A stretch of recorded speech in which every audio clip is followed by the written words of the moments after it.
Hello, welcome to Yorkcraft's side projects. We're not on Minecraft today, we're on Space Engineers. We've built an Imperial landing platform.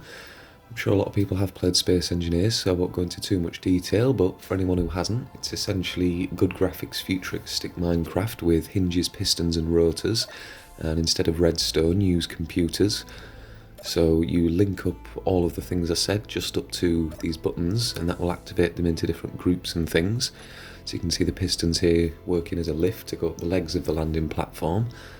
It is going to be a slightly different style video, this one, as I assume most of us have seen Star Wars and there is only a couple of vehicles.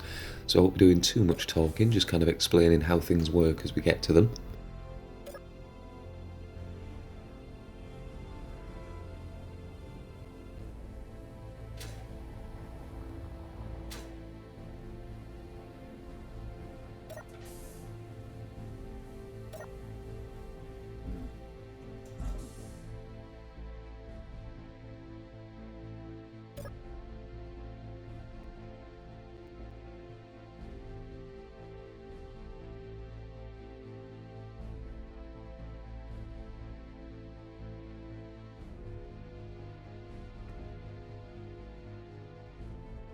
So now we're up at the top. If you didn't guess from the title of the video, as soon as we get through this door we're going to see a couple of Imperial shuttles. One is heavy, one is Shuttle Tidarium that we know from Return of the Jedi. We're going to look at the heavy shuttle first, as there isn't as much on that one, but so we can see Shuttle Tidarium there in between the TIE fighters that we're also going to look at. And the main thing that really separates Space Engineers from Minecraft is moving parts, and if you set things up with timer blocks, so you've got certain things on delays, if you can see when you hit this button, the alarms and the lights will start, the top doors will start opening, and the moment that that's clear, we'll get this ramp to come down and we'll see inside the ship.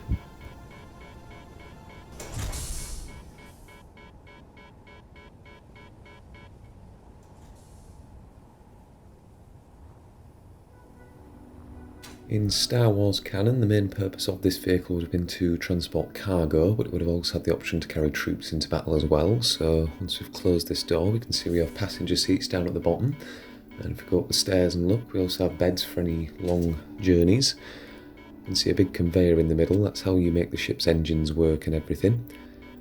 Through this door, we have a essentially medical bay, just tucked into the corner, and an armoury as well. You can get all your weapons. Two corridors down the side for easy access into the cargo at the front. So popping up this bit, you can see this is where all the cargo containers are. And head into the cockpit, we'll give it a drive.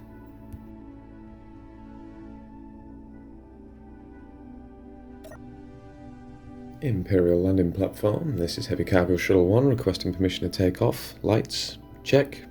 And systems go. Coffee at the ready. Dropping wings. Let's hunt some rebel scum.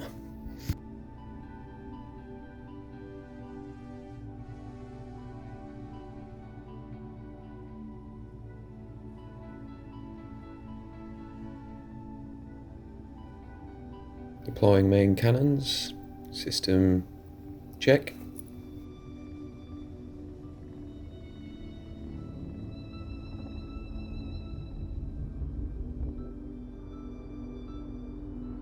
Full weapons test in 3, 2.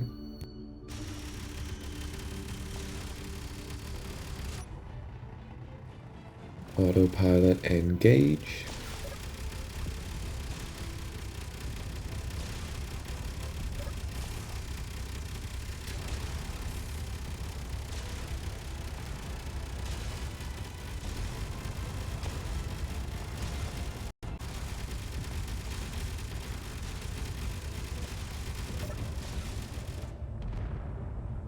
And that's pretty much everything to show with the heavy landing shuttle, so I'll just go on double speed as we just park this, and then we'll head over to Shuttle Tidarium.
And the reason I've saved Tidarium until last is because not only is it prettier, but it actually has a lot more moving systems built into it. For example, if we look under here, we can see the landing gear actually has a folding mechanism. We're going to see that work through the cameras once we've taken off. Obviously, once we've taken off, these main wings are going to drop down and the guns also rotate to face forward.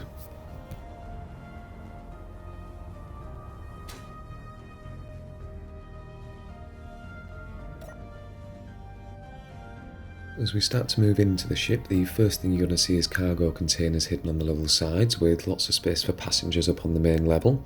All the blocks with green lights are the timer blocks for all the mechanisms. You can see cryopods hidden at the back as well. Main window at the front, and if we just look at the lower door first, this is where all the batteries and a few atmospheric thrusters are hidden. And the top one then obviously being the cockpit.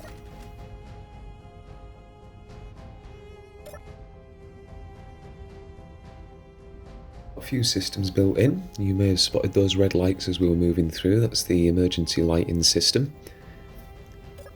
And after that we can probably close up and get ready to take off. So I'll just get all of my grouping ready.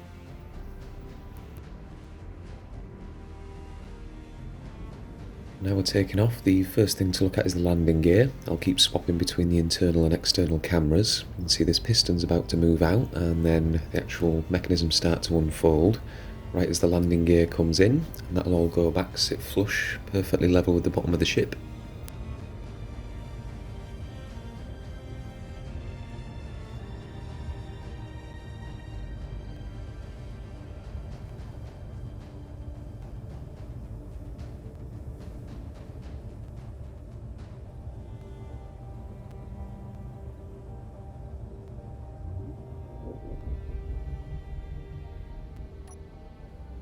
The next thing to look at is the wing mechanism, so I'll adjust the camera to get a good view for this one. Obviously the guns are going to be rotating round as well.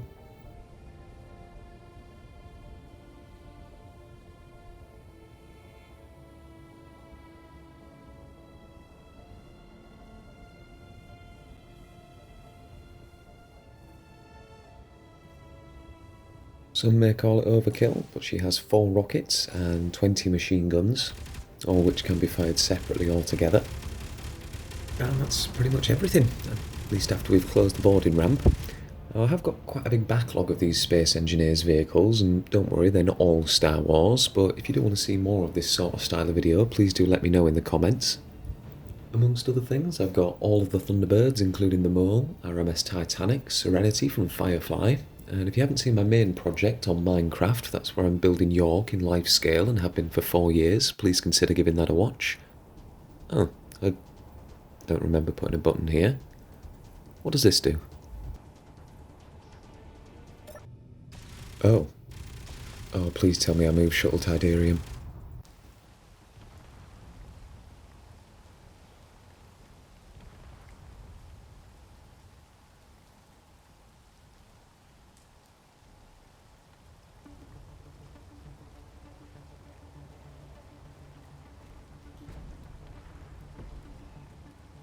Oh. Ah, well. See you next time, guys, I guess. I've got a lot of work to do now.